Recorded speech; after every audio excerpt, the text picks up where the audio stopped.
Maana ni nani aliye Mungu ila Bwana? Ni nani aliye mwamba ila Bwana? Mungu ndiye anifungaye mshipi wa nguvu, naye anaifanya kamilifu njia yangu.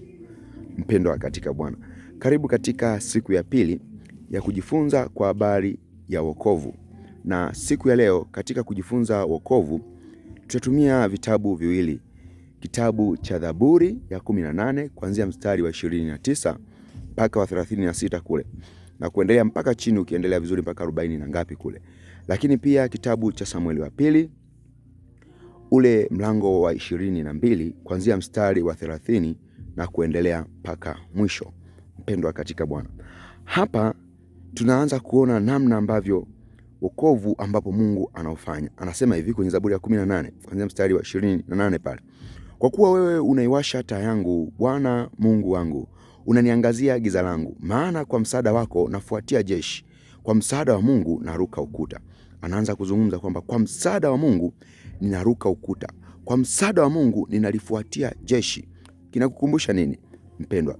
Katika kitabu cha Tito 2 na ule mstari wa 11 na wa 12 anasema, maana neema ya Mungu iwaokoayo wanadamu wote imefunuliwa.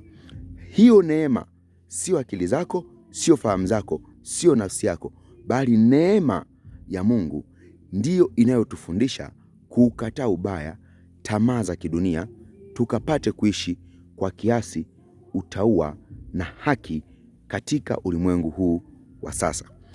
Maana kwa msaada wa Mungu, kwa neema ya Mungu ninafuatia jeshi. Jeshi lijapokuwa ni kubwa namna gani, kwa neema ya Mungu ninalifuatia jeshi. Kwa msaada wa Mungu ninaruka ukuta, ninaruka dhambi, ninaruka vyote, ninafanya mambo yote. Ni kwa neema ya Mungu tunashinda dhambi, wala si kwa kujitahidi, wala si kwa bidii yetu, bali kwa neema ya Mungu iliyofunuliwa ndipo tunashinda dhambi. 30. Mungu njia yake ni kamilifu. Njia ya Mungu ni kamilifu siku zote, iko righteous. Kwa hivyo ukitumaini njia yako hautafanikiwa, bali njia yako ukaweka njia ya Mungu, ukaingia kwenye njia ya Mungu, maana yake nayo umekamilika. That's true. Na hiyo ndio uhalisia. Kristo ametukamilisha sisi wote tunaokaribia, wote ametukamilisha kwa sadaka moja tu. Waebrania 10 mstari wa 14 anasema, kwa toleo moja amewakamilisha wote wanaokaribia kwake.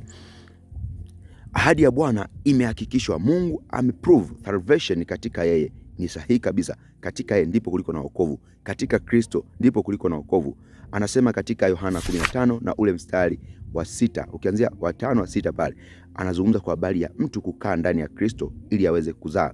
Anasema kwamba maana pasipo mimi hamwezi kufanya neno lolote. Ni kweli, pasipo Kristo hatuwezi kufanya neno lolote. Yeye ndiye ngao yao wote wanaomkimbilia. 31. Maana ni nani aliye Mungu ila Bwana?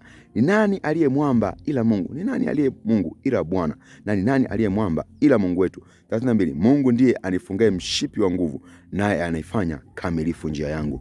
Mungu pekee ndio aliyefanya kamilifu njia yetu, wala si kwa kujitahidi, wala si kwa namna ambayo tulifanya, wala si kwa kuomba kwetu, wala si kwa kufanya jambo lote, bali Mungu ndio aliyefanya kamilifu njia yetu. Anasema hivi mstari wa 33, miguu yangu anaifanya kuwa ya kulungu kama ya paa, the deer feet, na kunisimamisha mahali pangu pa juu. Ananifundisha mikono yangu vita. It's a God that teach our hand the war. Anatufundisha mikono yetu vita, na mikono yangu ikaupinda upinde wa shaba, upinde mgumu. Mungu ndio anayefundisha kushinda. Mpendwa katika Bwana, let me tell you something.